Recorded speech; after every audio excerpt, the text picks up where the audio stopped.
It's Tuesday, and I've got a tag for you. C'est lo que leíste el último verano tag. Don't worry, I won't be doing it in Spanish. It's the I know what you read last summer tag, and I know it's not summer, but this tag has some spooky vibes which seem appropriate for this season. My name is Jim. This is my channel, Books, Reading and Stuff.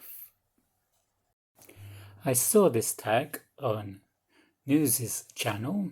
She's a Spanish booktuber. Her channel, Sin Libros Yo Soy Nada. I love that title. Without books, I am nothing.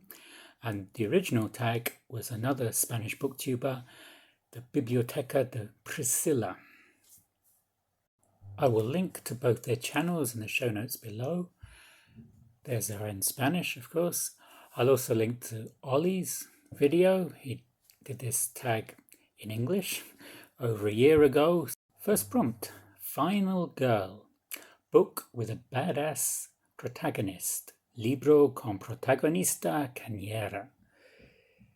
My first thought for this was Alex Stern from Lee Bardugo's Ninth House, but this is the one Priscilla chose in her video.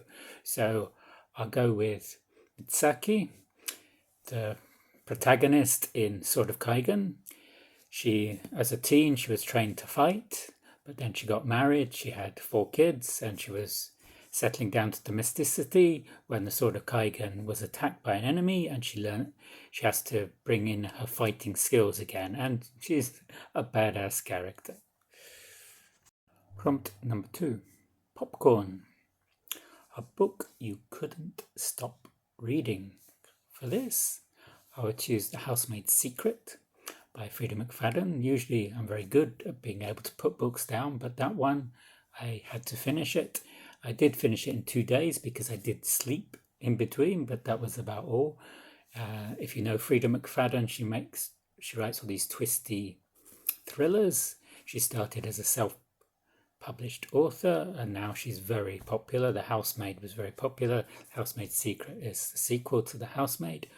I won't tell you too much about it because I don't want to give anything away, but if you like a twisty thriller, I'd highly recommend it.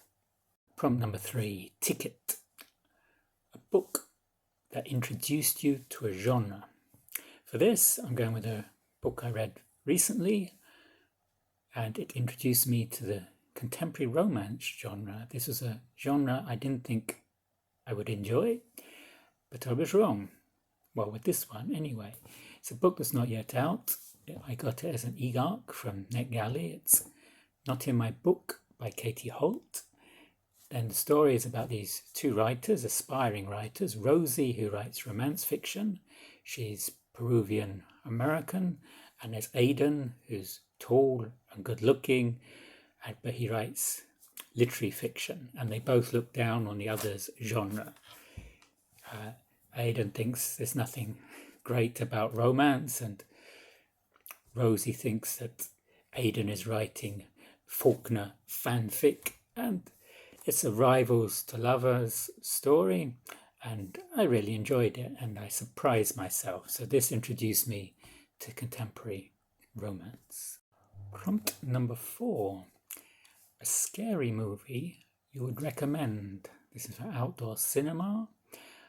This tag has movie prompts as well as book prompts. A scary movie I'd recommend is 2017's Get Out. This stars Daniel Kaluuya, an African American who is invited by his girlfriend to her parents' homes. She's white. Her parents seem over-accommodating of his behaviour and seem a little nervous. He thinks it's because of the interracial relationship, but there's something dark under the surface which comes out in the film. I don't watch a lot of scary movies, but I watched this and I really enjoyed it. Prompt number 5. It's Halloween, I guess. What's a movie you're scared to see? For me, I thought first of Saw, and then I thought of The Ring. Either of these movies would be too scary for me to see. Prop number 6, Summer Love, a book you'd recommend for summer. I know, it's not summer. It's autumn here in the Northern Hemisphere. It's spring in the Southern Hemisphere. So maybe if you're in Australia or South Africa, something for summer. This is a bit of a strange summer read, L'étranger, by Albert Camus, the outsider or the stranger.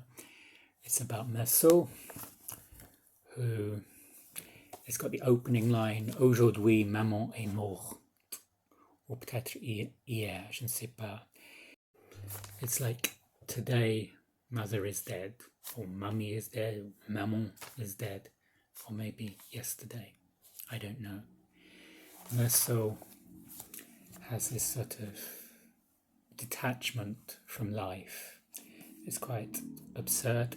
I say summer read because it's by the beach in northern Africa and Algeria, where Camus was born. It's not just about him not grieving over his mother, not crying at his mother's funeral, but there's also a murder in here. And it's a short book, but it's very interesting. Prompt 7, Scythe Killer, a villain you would like to interview. I had trouble thinking up one for this. Most villains I wouldn't want to interview. I saw some have gone for Hannibal Lecter, or could go for Agent Smith in The Matrix. I thought maybe Nurse Ratched in One Flew Over the Cuckoo's Nest. Her reasoning for being so difficult with her charges and her attitude as well. Prompt number 8. A group of friends. The worst friendship in a book. First I was thinking Othello. Iago and Othello, they start off as friends, but Iago betrays Othello. But then I thought it's not really a group of friends, so I'd go with Alex and his droogs in A Clockwork Orange. These are juvenile delinquents driven to violence and general mayhem. Prompt number 9. End of school year. The last book you failed. The last book I DNF'd is The Picture of Dorian Gray by Oscar Wilde. I picked this up for Victober and I was meaning to read it. Today actually I've been reading a simplified version with one of my students, but then I started the readathon with Barnaby Rudge by Charles Dickens, and I don't want to be reading 2 Victorian books simultaneously, so sorry Oscar, you have to wait it out for a bit.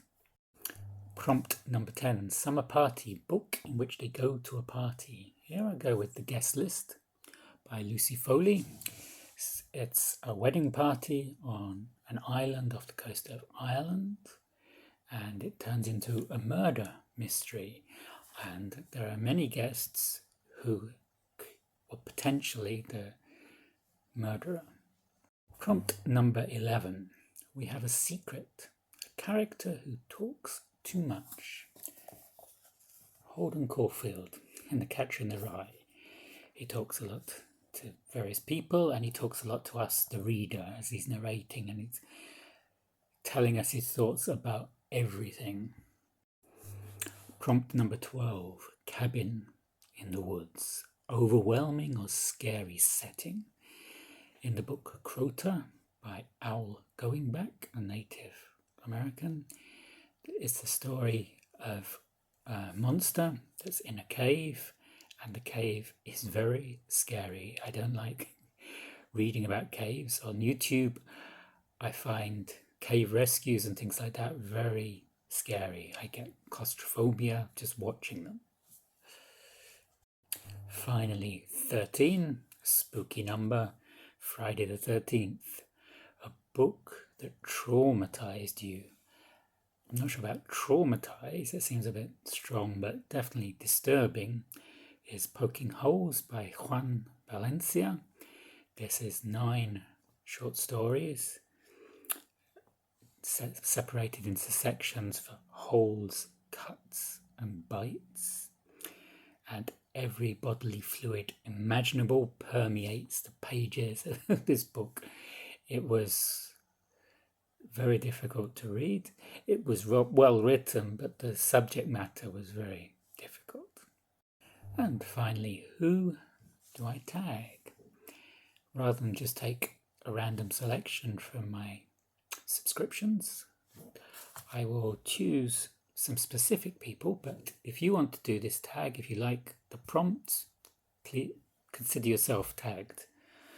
But I choose Kelly of Books I'm Not Reading, who's a very kind booktuber, a very supportive booktuber. James Holder, who's been doing my alphabet tags again. Greg of Another Bibliophile Reads. Jack of Spread Book Joy. Elle from Elle Thinks. And MJ of Reading This Life. I know Ollie tagged her for this over a year ago, but I don't believe she did it. So MJ, you're being tagged again. I hope you enjoyed that tag. I'll put the prompts in English and in Spanish in the show notes below. You can do it in either language. If you enjoyed this video, you can give it a thumbs up. This will help me with the YouTube algorithm. Thanks for watching, and I will see you on the next video. Goodbye.